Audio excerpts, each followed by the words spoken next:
of wow, it got paused. Okay.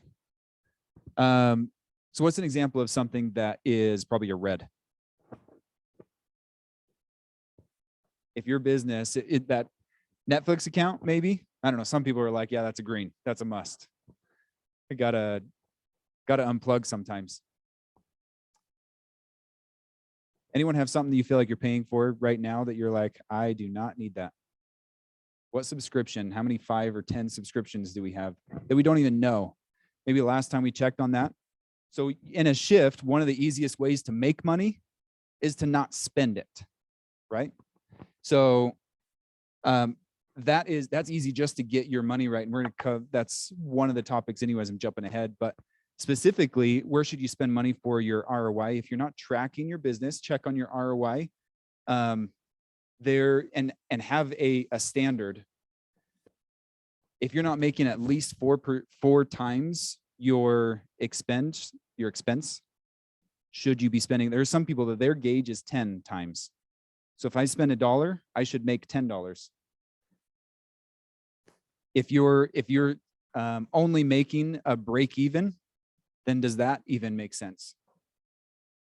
If you're spending $1 and you're making $1, then you're working on things and in my opinion, you're wasting your time.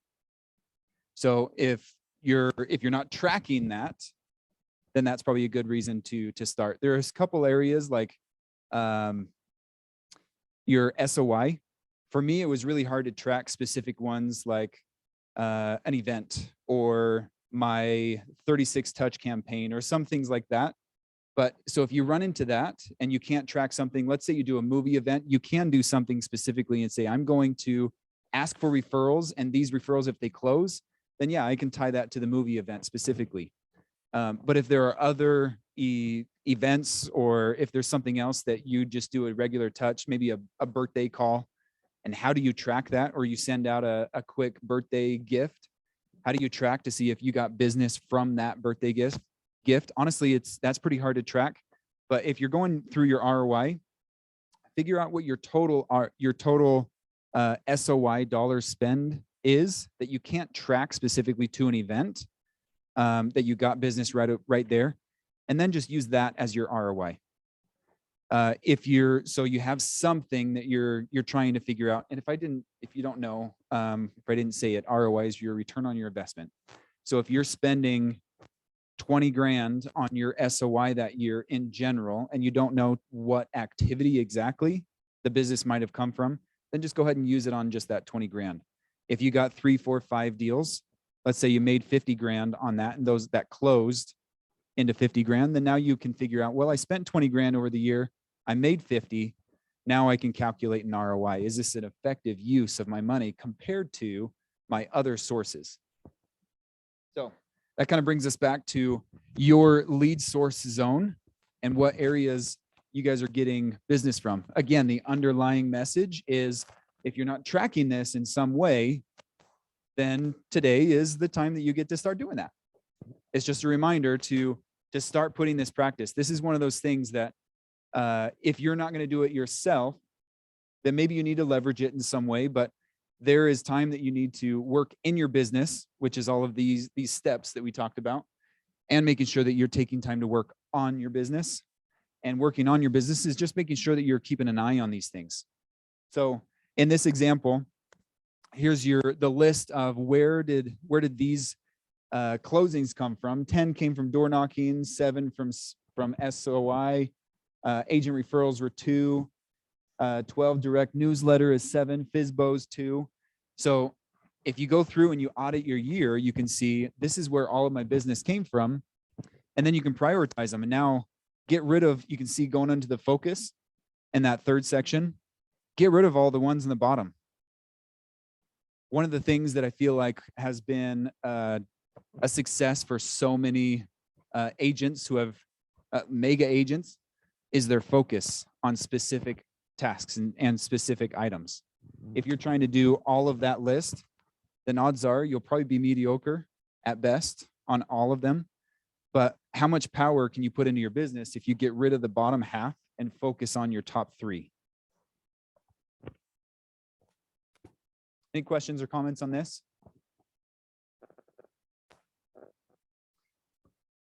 Oh, where? We'll send out that picture thingy. We will send this out. Yeah. Was that the question? There's the Well, answer. a lot of people are taking pictures of it, so I just figured we'll send it. I thought they were taking pictures of me. Only the paparazzi was here once, Tyler. No, I know. Taking pictures of this. We'll send this out. Make sure that you have all of this. So if you don't want it on your phone, you can still take a picture. But and I'm up here. Just let me know when to smile. Time blocking. This is one of those things that sometimes, this is kind of what Lori touched on, is we can come in the day and the whole day can get away from us real quick. And how do we know if we actually achieved, or we set a plan, and if we are following that plan? So a few key focuses when you're doing your time block. Make sure that you're looking at yourself first. One of the biggest things that I see in agents that are busy and doing a lot of business is life sucks. It's stressful, and it's not fun. And at some point there's a burnout, and the motivation goes down. So the important thing is to make sure that you're putting yourself as the important thing. If you are not right, you're not able to help everyone else. So number one, as you're looking at your blank calendar, figure out, first of all, how much time off and how much vacation do I need? For some people, they need more than others, and there's nothing right or wrong about that. Just know yourself. That's the point. So know what you need, and then put it on your calendar. In order for me to feel energized and re-energized, how much time do I need off? And what do I need to do? Is that something that can be done in 20, 30 minutes? Or do I need to go on a quick weekend camping vacation? Or maybe I need to go out of the country or something. So whatever that is, put that on your calendar. Look at quarter by quarter. And so if you're not doing that first, then again, just a reminder, reprioritize yourself into your life. And what that means is also your family. Make sure that you have those in there. Then plan everything else around it. I promise you, there is going to be enough time for everything. But if you put all of those other things first, there's not going to be enough time for yourself. So make sure you put that priority first. Next is your lead generation time. If you are serious about building your business, then you have to get serious about your calendar and your lead generation time. This is, for some people, it might be an hour. Some people, it might be 3 hours. If you have zero business, it might be 8 hours. In reality, your number one job is lead gen. If you have no other job, remember, you don't have anyone to help. Your number one job and your only job is lead gen.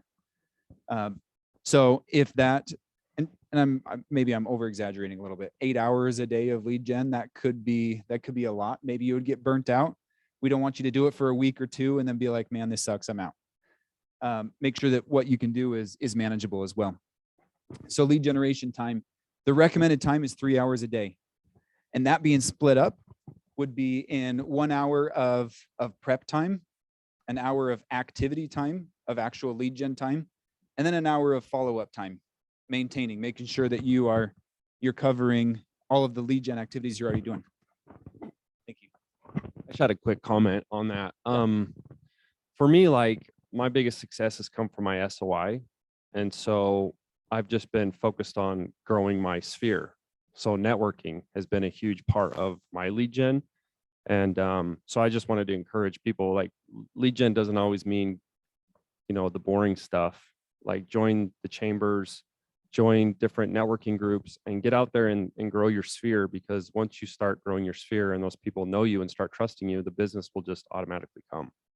Absolutely. So that was my recommendation. Yeah, lead gen. Who likes going out to lunch? Go out to lunch and take your favorite people to lunch. That is lead gen. That's lead gen. Who likes making someone else's day or wishing them a happy birthday? That's lead gen. Those things, just staying in touch. It doesn't have to be the boring, like, To me, what is boring is picking up the phone and dialing the first number in the phone book. That sucks. And I've done it, and it sucks. It's also not as effective of an ROI or a return on your time as well. So figure out what you want to do, what benefits you. Everything will work if you give it enough time and attention. So if you're worried about something working or not working, then don't focus on that too much. Just figure out what are you actually going to do, and then put that on your time block. Okay. This is maybe a little bit of what was just mentioned, is focus on your advocates, and this might be your SOI. Your highest and your quickest ROI is going to be with your sphere. What activities are you doing for them and with them? Some of those might be events. Some of those might be a lunch. Some of it might be networking, offering value to them, and then they will naturally want to give you business back. 36 touch. We have specific classes on this that we teach, and so I won't go in depth on this, but just a reminder, the 36 touch will be able to give, it's kind of the automated system, mostly automated, that you'd be able to be in front of their basis. I'm going to keep going. Pricing strategy. So this is getting a little bit beyond lead gen. So there's one touch beyond that. We just have, let's just see if there's any questions or any comments around lead generation. Anyone have any thoughts on that? The biggest thing that I wanted to focus on today, and there's really nothing in this book that you're going to find that's brand new.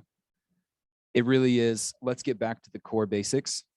As we get doing our business, we add more and we add more and we add more. And pretty soon we've got a backpack full of not only rocks, but a whole ton of pebbles.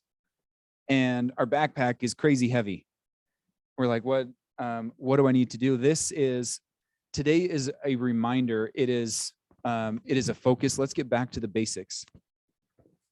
If you're ever struggling or you need to ramp up your business, or if there's anything that you need to get going on, it is get back to the basics. And that's what today is. First of all, get your mind right and put your priorities in the right spot, and make sure that we know what our job is. If I'm going through and I'm just looking, scrolling Facebook all day, for me, sometimes that's business, which is a part of, it's on a later slide that we won't go to just for the sake of time, but meet people where they are. And right now, a lot of people are in social media. That's something that I don't think is in these books as much as if the book was written today. I think there would be a whole chapter on social media specifically. And that is, social media or Facebook for me was lead generation time. If I liked a picture or made a comment on a picture, I'm logging that as lead gen. It's, if you don't think that that's lead gen, then again, I'm trying to retrain or change your thought process that there are certain activities, if you're doing it purposefully, they will turn into business. Instagram is one of the big ones that there are people that are doing some pretty big things and getting business from Instagram, just from regular posts and adding value. If you post a picture of your kids or of your family or you going on a hike, to me, that is lead gen. Why? Because you want to have a personal, real connection with people. And if you're not throwing in the personal, real connection, then all you are is a business robot trying to utilize a personal relationship platform to get into someone's life, and they can smell that from a mile away. So if you're trying to use your personal page to be, hey, business, I've got this going, I've got this house, and there's nothing personal, then people can smell that, and all they know is you're just a business page on a personal platform. A lot of questions that I have always gotten in the past is on Facebook specifically, do you put all your information on a business page compared to a personal page? My opinion on that is that you put it on your personal page, because where are the relationships? You can do a business page, but it it's a lot more work, and it's that's the long game. It takes more to get that business page up and going to where that is sustaining your business, rather than your personal page, where throw some personal things in your life and then throw in some business in there. And it can be really genuine as well. You can do things on there on Facebook, Instagram. I don't have TikTok and some of the others that I don't even know, but I'm sure they are effective. If you are getting in front of these people, all of these can be effective. So a couple different ideas on that is, as a realtor, you can say, hey, does anyone want to know what the life of a realtor is on a Saturday morning? All of us work on a Saturday morning. All of us have done an open house. If you're doing that, then do a quick video of yourself. Say, hey, I just want to let you know, and strategically choose a good Saturday, not one that you have nothing going on, right? Choose a Saturday that a client just reached out to me. I've got a showing later today after I'm doing this open house, but I want to let you know, like, this house is pretty awesome. If you want to come by and say hi, come and say hi. You can do that over a live, or right now reels are really popular. Make it genuine and just show people that you're working.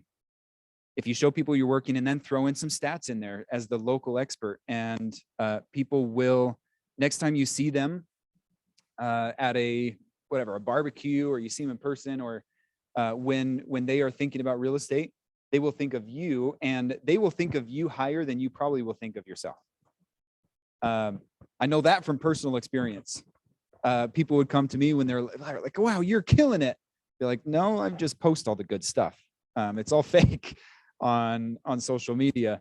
Not entirely fake. Yeah, things were going, but they just thought that I was like the top agent in the world, because I was the only one that they saw like, oh, wow, you got some recognition. Or if you get an award in the office, use that for your marketing. All of that. That's why we do the awards, is to help, not only to make you feel good, but hopefully you use it to benefit your business. Anyone have any thoughts or questions on that? We're about time to wrap up. Let me see if there were. This we don't need to go over that too much. This was the last thing that I wanted to touch on. A few things to focus. I know I talked about making sure that your mind is in the right spot. Make sure that you know your priorities. Make sure that you know what is the focus. And we talk about, anyone read The One Thing book? I'm getting some nods. Show me some hands so I can see. There we go. So The One Thing book, in there and in a lot of other places, it talks about the 80-20 rule. So if you focus on your 20%, first of all, you have to know what your 20% is. If you don't know what to focus on, then you don't know where to spend your time in a time block. If there's nothing else on your, if you're spending time putting together a flyer for an open house, and that is on your time block, but there is no lead gen on your time block calendar, then I can tell you right now what your business looks like. I can almost guarantee I can tell you roughly how much business you're closing and how much business you will close by looking at your calendar. So know your numbers, know how to know what levers to pull. Get your money right. Again, that's tracking and making sure that you're getting an ROI. If you're spending money, you should be getting something back in some way. Otherwise, I don't spend your money there. It's pretty simple there. And then I really like this that Lori brought up as well, is education. Improve yourself. That's what we're doing here today. And I'm grateful that you guys are here. We have sometimes, there are some weeks where we're like, wow, we have so much going in the office. Is this too much? That's what I would rather have here in our office, is have too much to offer as far as education. The one thing that you want to make sure you have a balance is make sure that you're doing something that if you're going to some piece of education, or you're improving yourself, you're reading a self-help book, what are you going to do with it? Is there an action item? So that's the last thing that I'll share with you today is there, from today, please take one thing and implement it, whether that is reprioritizing, looking at your time blocking, looking at your lead gen, figuring out what things you're going to get off of your list. But if there is anything that's going to be most important in today, it's going to be whatever the heck you do with the time that you spent here, because I would really hate it if you came here and wasted an hour of your day because you got some information and some things here, but then you didn't actually apply it. Otherwise, I do believe that there's a benefit just by being here within you. You grow through osmosis. Everyone else in here, we are trying to grow, and we're all going to grow together. But that trajectory is like this. And the trajectory like this is if you put things into action. And sometimes that's just one thing. You don't need to try and do your whole list. Just pick one and figure out the highest priority and what's going to affect your business the most, and focus on that and do it within 24 hours. Statistics show, well, first statistic is that if you implement something within 24 hours, you have an 87% chance of that actually being accomplished and done. If you don't do it within 24 hours, then you have a 20% chance. And then the next statistic is 37.33% of statistics are made up on the spot, which that one was. But the point is, implement something right away. I promise you, it's going to be effective. Okay, thank you for your time. It's valuable. And grab some food. If you guys have any questions or anything that we weren't able to cover, I do want to close it down, but if there is, if you guys want to chat about something, then let me know. And just love being here with you guys all. So thank you.